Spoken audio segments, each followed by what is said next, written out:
Vous allez plonger au cœur d'une nouvelle histoire inspirante. Bienvenue dans le podcast 10 minutes, le podcast des Français dans le monde, pour aider tous ceux qui se préparent, qui vivent ou qui rentrent de mobilité internationale. Je suis Gauthier Seyss et j'ai le plaisir de passer 10 minutes avec Corinne et Sabine, les fondatrices de Expat Communication. Dossier spécial, le conjoint accompagnateur, en partenariat avec Expat Communication et Femmes Expat. Sur françaisdanslemonde.fr. Je vous parle d'un temps que les moins de 20 ans ne peuvent pas connaître. On va faire un petit voyage historique. Bonjour mesdames. Bonjour. Bonjour Gauthier. Très content de faire votre connaissance. Aujourd'hui, je travaille au quotidien avec Stéphanie et Alix qui ont repris la maison que vous avez créée il y a plus de 20 ans. On va revenir un peu déjà sur votre parcours à toutes les deux. Corinne Tucula, originaire de Paris, très jeune, mariée, avec des enfants, première aventure à l'expatriation. Tu m'as dit, Corinne, ça a changé ma vie. Oui, exactement. Moi, je me destinais à travailler en RH, voilà, tranquillement. Et en fait, on a eu cette opportunité de partir à l'étranger, de partir à Abu Dhabi. Mais en fait, j'ai pas hésité trop longtemps. Je me suis dit que voilà, ça changeait mes plans, mais que voilà, je partais pour un certain nombre d'années mais qu'à un moment donné, je reviendrais pour travailler, parce que je savais que là, j'allais pas pouvoir travailler à l'étranger, c'était assez difficile. Et avec une famille agrandie, c'était un peu mon projet. Donc c'est ce qui s'est passé, en fait. Et du coup, j'ai vécu 15 ans non-stop à l'étranger, à Abu Dhabi, voilà, en Écosse et en Thaïlande. Des expériences, une découverte du monde. Tu es revenu plus riche de cette aventure. Et autour de tes 40 ans, tu es de retour en France et tu vas rencontrer Sabine. On va raconter la suite dans un instant. Sabine, toi, tu es originaire de Bretagne. Ton père est marin. Il travaille dans la marine nationale et donc tu es une spécialiste du déménagement finalement. Oui, alors je suis une spécialiste. Oui, j'ai beaucoup déménagé quand j'étais petite. J'ai suivi effectivement la carrière de mon papa qui d'ailleurs m'a fait découvrir aussi l'étranger puisque j'ai vécu en Afrique avec eux. Ensuite, je suis revenue en France, je me suis mariée, je suis repartie avec mon mari aussi de nouveau en Afrique. Ensuite, après une petite pause en France, on est parti aux États-Unis, on est revenu en France et nous sommes repartis à Bangkok, en Thaïlande, et c'est là où en fait Corinne et moi nous sommes connus. Alors, tu travailles en école de commerce, tu vas baigner dans l'univers d'Internet que tu trouves assez fascinant. On a fait un dossier spécial sur c'était comment l'expatriation avant Internet. On a du mal quand même à imaginer ce monde sans toutes les informations qu'on trouve immédiatement maintenant en se connectant sur un ordinateur. Quand tu rentres de cette aventure et que tu décides avec Corinne de créer Expat Communication, l'idée c'est vraiment d'avoir un portail d'information, de pouvoir créer un réseau. En fait, ce que vous n'avez pas eu, vous décidez de le mettre en place pour les autres. Alors oui, c'est vrai. Parce que la majorité des gens n'ont pas eu. On a décidé de le porter sur le web. Moi, en fait, j'allais dire entre mes expatriations, j'ai pu quand même travailler et avoir une carrière dans le domaine de l'éducatif et du multimédia. Et du fait effectivement d'appartenir au réseau de la Marine nationale et de l'expatriation, ça m'a permis d'avoir j'avais un réseau, j'avais un réseau et à travers ce réseau j'avais des informations. Et en fait mon objectif c'était de le mettre à la portée de tout le monde justement.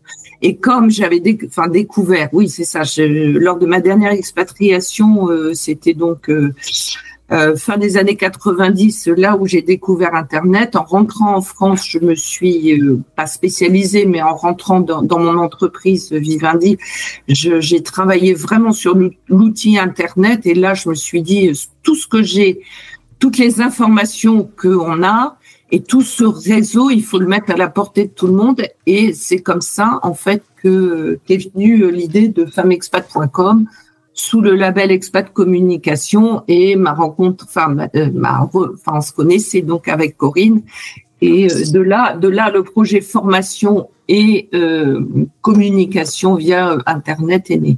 Alors, c'est vrai que vous avez voulu créer une chaîne complète, préparée à l'expatriation, accompagner, informer. Il y a vraiment une structure en place pour que ceux qui vont vivre l'aventure soient mieux équipés que ceux qui partaient avant. C'était vraiment l'idée de vouloir faire changer les choses. Oui, c'est tout à fait ça. En fait, ce que disait Sabine, en effet, ça a toujours été notre idée, c'était former, accompagner, informer, et on a créé un socle, voilà. Et en effet, les expatriés, on les préparait à l'expatriation, on les accompagnait pendant leur expatriation, et on les retrouvait au retour d'ailleurs. Donc l'idée, ça a toujours été ça, c'est de boucler la boucle et d'être présent à tous les moments de l'expatriation. Pour les expats, et puis après on a développé aussi pour même pour les responsables de la mobilité, voilà, ça s'est vraiment étendu. Mais ça pour nous ça a été extrêmement important. Ouais. Alors, il y a 5 ans, vous décidez de passer la main à Stéphanie et Alix, qui ont repris aujourd'hui le business. Vous aviez envie de transmettre. En plus, 2 femmes reprenaient le travail de 2 femmes. C'était assez idéal. Aujourd'hui, vous continuez des activités. Corinne, plutôt dans le coaching aujourd'hui. Tu continues à partager tes connaissances. Oui, moi je suis tombée dans cette marmite là que j'adore, et en fait je travaille en fait encore pour Expat Communication. Nous on est ravis en fait que Stéphanie et Alix aient repris cette société et qu'elle la développe avec talent et ardeur, et moi pour moi, c'est important de continuer à coacher. Donc, je coach encore pas mal d'expats dans le monde entier qui partent, qui rentrent. Voilà, des hommes, des femmes. Et c'est un bonheur. Ouais, j'aime bien. Alors, on va s'intéresser à ce dossier du conjoint accompagnateur sur la radio des Français dans le monde. On va se reprojeter il y a quelques années. Vous m'avez dit texto en préparant l'interview. Au début, c'est simple. Il y a rien. Au début, c'est le néant, et vous avez dû déployer une énergie énorme pour que cette place soit reconnue, que les choses avancent. Quand on dit il y a rien, monsieur est envoyé par une entreprise au bout du monde, madame, parce que c'est souvent monsieur, madame, on va pas se mentir, je démissionne, je pars, je sais pas où je vais, je parle pas la langue, je connais pas l'interculturel, toutes les préoccupations qui sont quand même aujourd'hui mises en lumière. À l'époque, rien. C'est vrai qu'en fait, il y avait pas grand-chose. Déjà, il a fallu convaincre les entreprises, parce que c'était un peu le désert. On proposait aux expats avant de partir parfois quelques cours de langue. Et puis un peu de formation interculturelle, mais vraiment dans peu de cas. Et donc, et nous, on s'apercevait qu'aussi les collaborateurs comme les conjoints, il y avait aussi pas mal de gens qui parlaient pas forcément très bien anglais aussi. Donc un sacré désert. Et donc il a fallu convaincre les entreprises qui au début étaient un peu sceptiques quant à notre accompagnement, et puis aussi convaincre les expats eux-mêmes qu'ils avaient besoin, qu'un accompagnement pouvait être bénéfique pour eux aussi. C'était pas si simple que ça. Et notamment les collaborateurs qui disaient mais en fait mon conjoint va se débrouiller, ça c'est toujours faire comme ça, il n'y a pas de problème. Et voilà. Mais donc il a fallu convaincre pas mal de monde et développer et en effet mettre beaucoup d'énergie au service de tout ça. Ça vous a énervé de temps en temps que les choses n'avancent pas, que les entreprises comprennent pas, qu'il fallait répéter le discours? Ça vous a un peu énervé honnêtement de temps en temps? Oui, ouais, vraiment. Il y a de temps en temps, il y a eu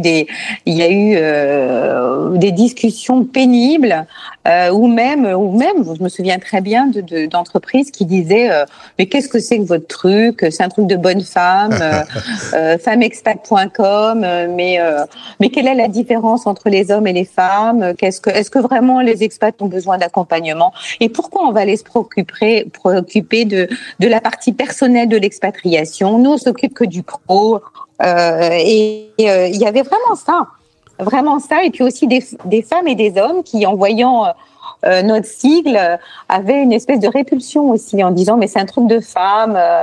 Et c'est vrai que des fois ça nous attristait des fois un peu, mais bon, ça nous a jamais découragés. je pense. J'ai vu ça. Sabine, tu disais, comme j'étais dans un réseau avec les marins et qu'ils ont l'habitude de bouger, il y avait déjà un petit peu cette notion.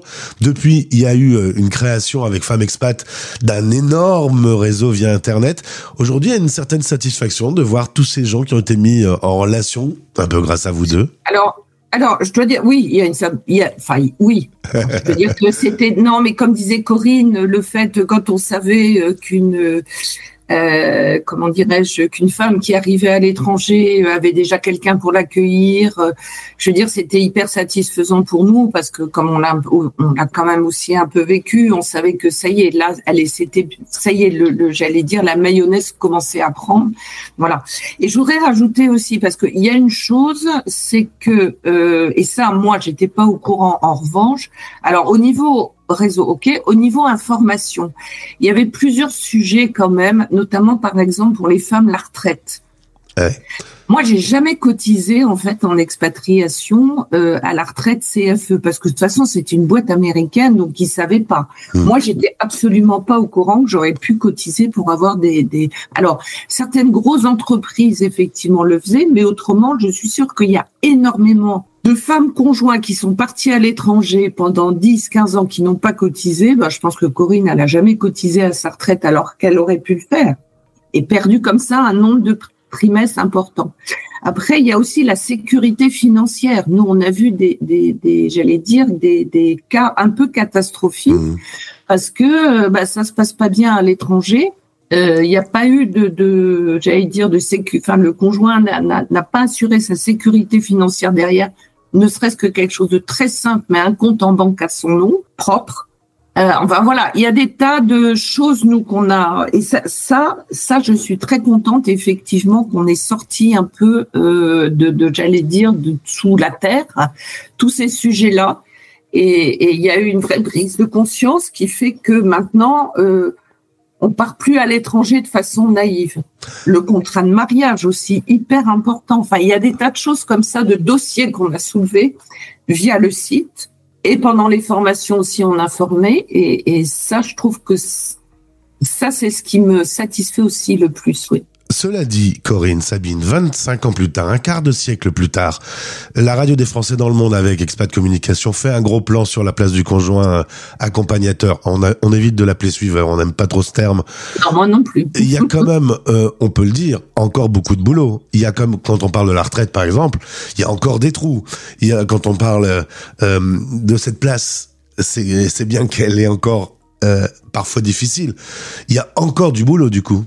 Oui, je pense qu'il y a encore du travail et on voit qu'Alix et Stéphanie, sont à l'œuvre. Mais oui, parce que finalement c'est assez quand même fragile. Alors il y a maintenant, voilà, on accompagne un peu plus au départ, on a plus d'outils, etc. Mais il suffit de pas grand-chose. Il suffit que des entreprises aient envie de réduire les coûts. En fait, on s'aperçoit que c'est assez fragile. Il suffit qu'une équipe de mobilité change, de la mobilité internationale change pour que finalement tout soit mis, tout soit détruit finalement. Il y a encore pas mal de boulot, je trouve. En tout cas, vous pouvez quand même être satisfaite, puisque un beau gros travail a été réalisé. Aujourd'hui perpétué par Stéphanie et Alix qui ont pris le relais.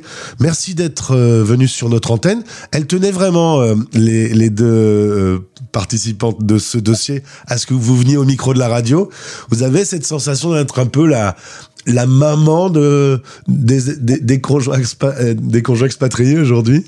Non, je dirais pas la maman, je dirais la très bonne amie. En fait, on est plutôt... comment dirais-je, oui, des sœurs d'expatriation, voilà. Mais je dirais pas la maman, parce que il faut aussi que ces conjoints expatriés se prennent en main et soient acteurs de leur propre expatriation aussi. Eh ben, merci beaucoup d'être venu au micro de la radio. Je vous souhaite le meilleur. À très vite. Désolé pour cette petite voix un peu abîmée. Un animateur radio qui a pas de voix, c'est pas très agréable, donc toutes mes excuses. Au plaisir de vous retrouver. Merci. Au revoir Gauthier, merci. Français dans le monde, Français dans le